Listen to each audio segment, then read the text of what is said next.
So, how does a radical revolutionary end up as a paranoid suburban dad? And how does his daughter become the target of a government sanctioned manhunt? To understand the chaos, you have to go back 16 years to the betrayal that started it all. It begins with a far left revolutionary group called the French 75. Think of them as a political Molotov cocktail ready to burn the system down. At the heart of this fire are two people: Ghetto Pat Calhoun, the passionate idealist, and Perfidia Beverly Hills, the group's true believer, the one who isn't afraid to get her hands bloody for the cause. They're blowing up banks, attacking politicians, and breaking immigrants out of detention centers. During one of these raids, they run into the man who will become the cancer of their lives, a commanding officer named Stephen J. Lockjaw. Perfidia doesn't just defeat him, but this doesn't break Lockjaw, it twists him. He develops a dark, dangerous obsession with her. For him, this fight is no longer about politics. It's personal. As the revolution rages on, Pat and Perfidia's partnership becomes something more. They become lovers. And soon, Perfidia gives birth to a baby girl they name Charlene. For Pat, this is a sign. He sees his daughter and wants out, pleading with Perfidia to settle down and build a real life with him. But for Perfidia, the revolution is her only child. She sees family as a cage. So she makes a choice. She abandons Pat and her own baby to dive deeper into the violence. But her luck finally runs out. During a bank robbery, she goes too far, murdering a security guard and getting captured. She's cornered, facing life in prison. And that's when her monster returns. Lockjaw arrives, not with handcuffs, but with a deal. He doesn't want justice. He wants revenge on the movement she represents.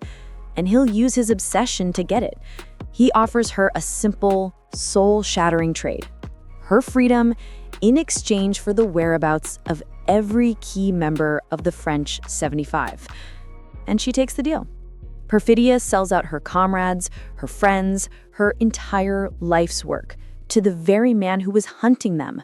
While she slips away into witness protection, Lockjaw unleashes a bloody purge, hunting down the French 75 and shooting many of them on sight. Pat Calhoun, the revolutionary, is gone.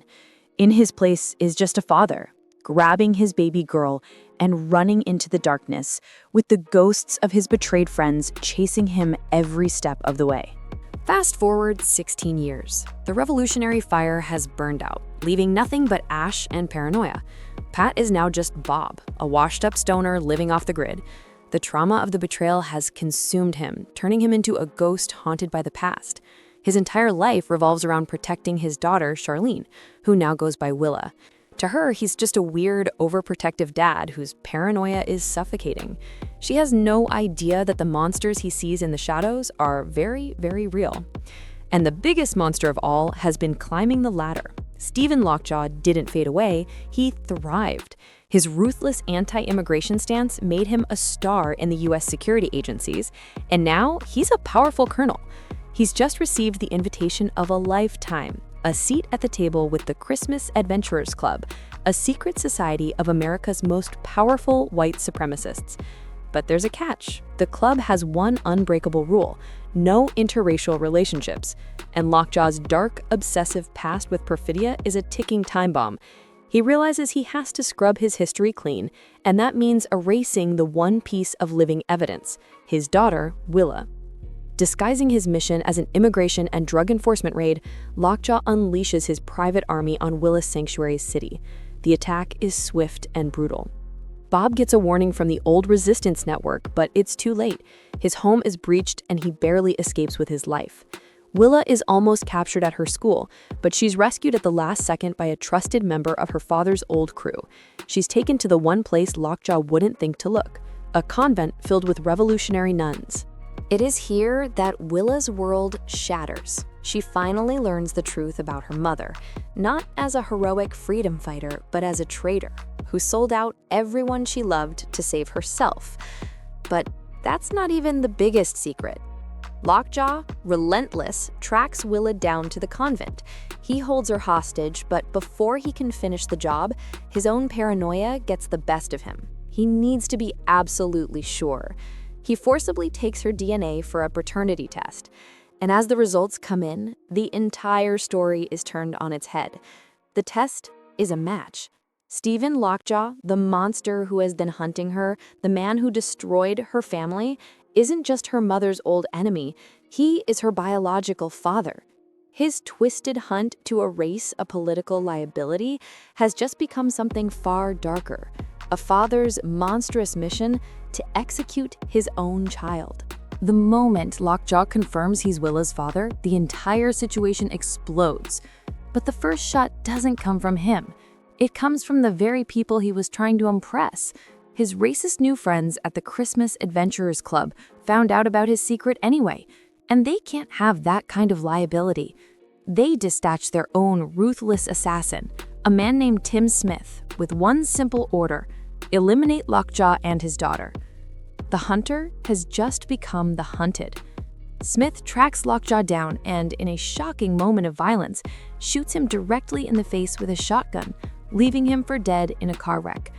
Just like that, the main villain is gone, and a new, more efficient monster has taken his place. Meanwhile, the bounty hunter Lockjaw had hired, Avanti, is meant to deliver Willa to a far-right militia. But looking at the terrified girl, something in him breaks. He has a last-second change of heart. In a blaze of glory, Avanti frees Willa, gunning down the militia members before being killed himself. His final act gives Willa a chance, a car, and a pistol. And this is where Willa's story truly begins. She's no longer the girl being hunted, she's the hunter. Using her wits, she lures the assassin, Tim Smith, into a trap, causing a car crash. When he stumbles from the wreckage, she confronts him. She has been forged in fire, and she is done running. She shoots him dead. Bob finally finds her in the aftermath, but the daughter he finds is not the one he lost. She is shattered by the lies that have defined her entire existence. Broken and disoriented, she points her gun at her own father, demanding answers he doesn't have. In a raw, emotional climax, he manages to break through her pain and convince her to stand down. They tearfully reunite, two broken people clinging to the only truth they have left: each other. So what about Lockjaw? He survives, horribly scarred, and makes one final pathetic attempt to lie his way back into the Christmas Adventurers Club. They seem to welcome him with open arms, but it's a trap. They calmly inform him of his failure before gassing and cremating him. A cold, quiet end for a man of such loud brutality. In the end, Bob and Willa return home. He gives her a letter left behind by her mother, Perfidia, a weak apology and a fragile promise to see them again. But the true ending is the final scene. Bob, who spent 16 years trying to hide his daughter from the world, now watches her willingly walk back into it. He gives his daughter his blessing as she departs for a protest in Oakland. The father's long, painful battle is finally over, but the greater war, the one battle after another, has just been passed to a new soldier. And that is the genius of one battle after another. It's not about winning. There's no happy ending where everyone rides off into the sunset. It's about enduring. It's a brutal, messy story that ends by saying the fight is never truly over. It's just passed down from one generation to the next. The father's battle has ended, and now the daughter's has just begun. But that leaves us with the biggest question of the entire movie, and I have to know what you guys think. After abandoning her child, betraying her entire cause, and enabling a monster like Lockjaw, is Perfidia a redeemable character? Does that one letter at the end even matter? Or is she a villain, plain and simple? If you got any value out of this deep dive recap, do me a solid and absolutely demolish that like button. It tells the YouTube algorithm we're doing something right over here. And make sure to drop your answer about Perfidia in the comments below. I read every single one, and I want to see some heated debates down there. And of course, if you want more recaps that break down every hidden detail and every twisted plot point just like this, make sure you are subscribed to the channel and you've hit that notification bell so you don't miss what's coming next. That's all for me, Recap Nation. Thank you for watching, and I will see you in the next one. Peace.